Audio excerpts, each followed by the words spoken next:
नमस्कार. या सविस्तर विश्लेषणात आपलं स्वागत आहे. आज आपण एका अशा विषयावर बोलणार आहोत जो सध्या प्रचंड वेगाने बदलतोय, आणि तो म्हणजे भारत-बांगलादेश सीमेवरील घडामोडी आणि अलीकडचे धोरणात्मक बदल. तसं पाहिलं तर सीमेवरील सुरक्षा आणि घुसखोरी हा नेहमीच एक गुंतागुंतीचा विषय राहिला आहे, हे आपल्याला माहितीच आहे. पण आता ना, पश्चिम बंगालमधील एका मोठ्या राजकीय बदलामुळे या संपूर्ण प्रकरणाला एक वेगळंच वळण लागलंय. चला तर मग वेळ न घालवता थेट या विषयाच्या मुळाशी जाऊया आणि उपलब्ध माहितीच्या आधारे नेमकं काय चाललंय ते समजून घेऊया.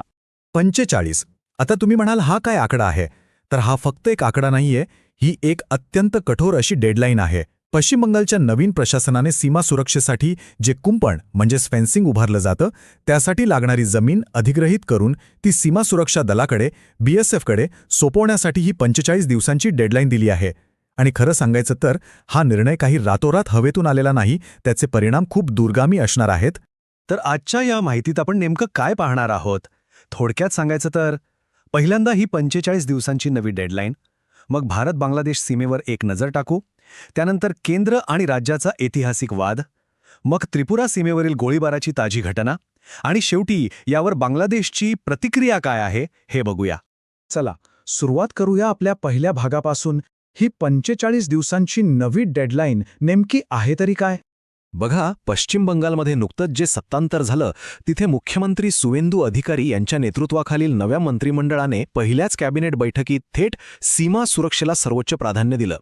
यातला सर्वात महत्त्वाचा मुद्दा हा आहे की त्यांनी BSFला फेन्सिंगसाठी लागणारी सगळी जमीन 45 दिवसांच्या आत देण्याचा निर्णय घेतलाय. यामागील मुख्य उद्देश अगदी स्पष्ट आहे: सीमेवरून होणारी बेकायदेशीर घुसखोरी कायमची थांबवणे. हे खूप मोठं पाऊल आहे बरं का, कारण याआधी ही जमीन हस्तांतरणाची प्रक्रिया प्रचंड संथ गतीने चालत होती. नव्या प्रशासनाला पूर्ण खात्री आहे की या डेडलाईननंतर घुसखोरांना राज्यात येणं अशक्य होईल. आता वळूया दुसऱ्या भागाकडे. प्रत्यक्ष भारत-बांगलादेश सीमेवर एक नजर टाकूया. ही डेडलाईन पाळणं एवढं कठीण का आहे हे यातून स्पष्ट होईल. तुम्हाला कल्पना आहे का ही आंतरराष्ट्रीय सीमा किती मोठी आहे? ती आहे तब्बल 4097 किलोमीटर. विचार करा, ही सीमा देशातील एका दोन नव्हे तर चक्क 5 राज्यांमधून जाते: पश्चिम बंगाल, आसाम, मेघालय, त्रिपुरा आणि मिझोरम.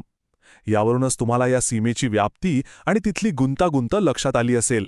पण आता सद्यस्थिती काय आहे? तर जवळपास 80% म्हणजेच 3240 किलोमीटर सीमेवर फेन्सिंग पूर्ण झालंय. पण खरी डोकेदुखी उरलेला 850 किलोमीटरचा पट्टा आहे, जिथे कुंपण नाहीये. आणि यातला सर्वात मोठा अडथळा म्हणजे यातलं 175 किलोमीटरचं क्षेत्र हे इतकं दुर्गम आहे की तिथे सामान्य पद्धतीने कुंपण घालणं अक्षरशः अशक्य आहे.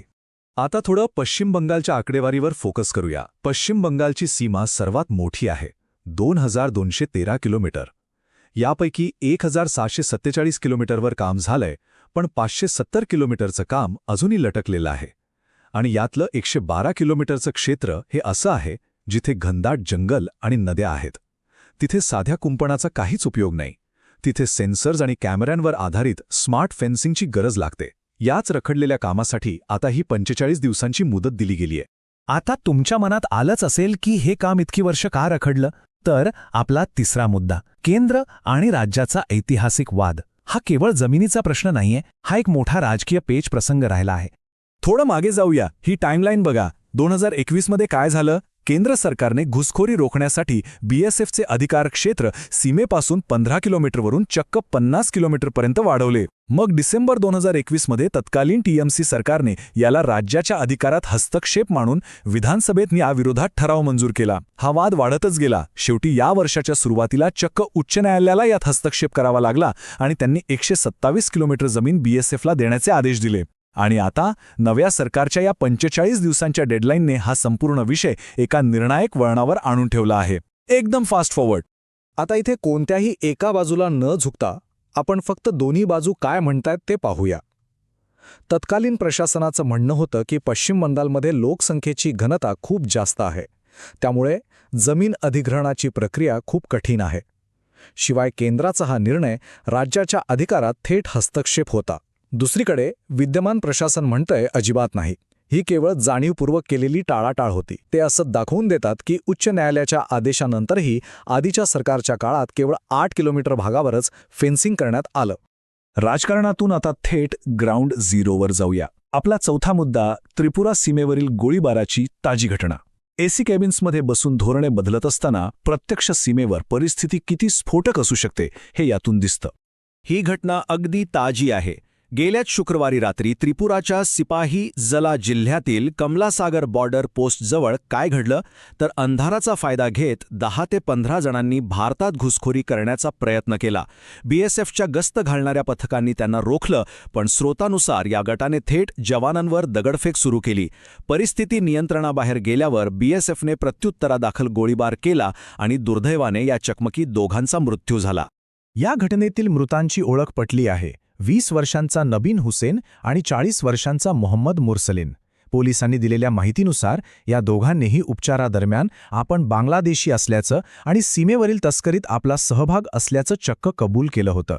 नंतर त्यांचे मृतदेह बांगलादेशच्या बॉर्डर गार्डकडे म्हणजेच BGBकडे सुपूर्द करण्यात आले. हा संपूर्ण परिसर आधीपासूनच तस्करीसाठी खूप सेन्सिटिव्ह मानला जातो. या सगळ्याचा परिणाम काय झाला? आपला शेवटचा आणि अत्यंत महत्त्वाचा मुद्दा, बांगलादेशची प्रतिक्रिया आणि भविष्य. एकीकडे आक्रमक फेन्सिंग धोरण आणि दुसरीकडे हा गोळीबार. ह्याचे पडसाद बांगलादेशमध्ये उमटले नाहीत तरच नवल. बांगलादेशच्या पंतप्रधानांचे राजकीय सल्लागार रुहुल कबीर रिझवी यांनी अगदी कडक शब्दात इशारा दिलाय. ते म्हणालेत, आम्हाला भारतासोबत मैत्रीपूर्ण संबंध हवेत, पण सीमेवर असाच रक्तपात होत राहिला तर चांगले संबंध टिकवणं शक्य होणार नाही. हा एक खूप मोठा रेड फ्लॅग आहे. आणि प्रतिक्रिया तिथेच थांबली नाही. बांगलादेशचे परराष्ट्र व्यवहार सल्लागार हुमायून कबीर यांनी तर थेट फेन्सिंगच्या धोरणावरच निशाणा साधला. त्यांनी ठणकावून सांगितलं की अशा काटेरी कुंपणांनी किंवा नव्या डेडलाईन्सनी बांगलादेशला घाबरवता येणार नाही. यावरून हे स्पष्ट होतंय की भारताच्या या नव्या कडक धोरणामुळे सीमेपलीकडे राजनीतिक पातळीवर चांगलाच तणाव निर्माण झालाय. तर मंडळी, या संपूर्ण विश्लेषणाच्या शेवटी एक अत्यंत कळीचा प्रश्न उभा राहतो. पश्चिम बंगालने दिलेली ही फास्ट ट्रॅक 45 दिवसांची डेडलाईन खरोखरच सीमेवरील घुसखोरी आणि तस्करी कायमची थांबवेल की यामुळे केवळ आपल्या शेजाऱ्यांसोबतचा राजनैतिक तणाव आणखी भडकेल? काय वाटतं तुम्हाला? येणारा काळच ठरवेल की या धोरणाचा प्रत्यक्ष जमिनीवर काय परिणाम होतोय. तोपर्यंत या गुंतागुंतीच्या विषयाची सद्यस्थिती समजून घेण्यासाठी हे विश्लेषण तुम्हाला नक्कीच उपयुक्त ठरलं असेल. वेळ दिल्याबद्दल खूप खूप धन्यवाद.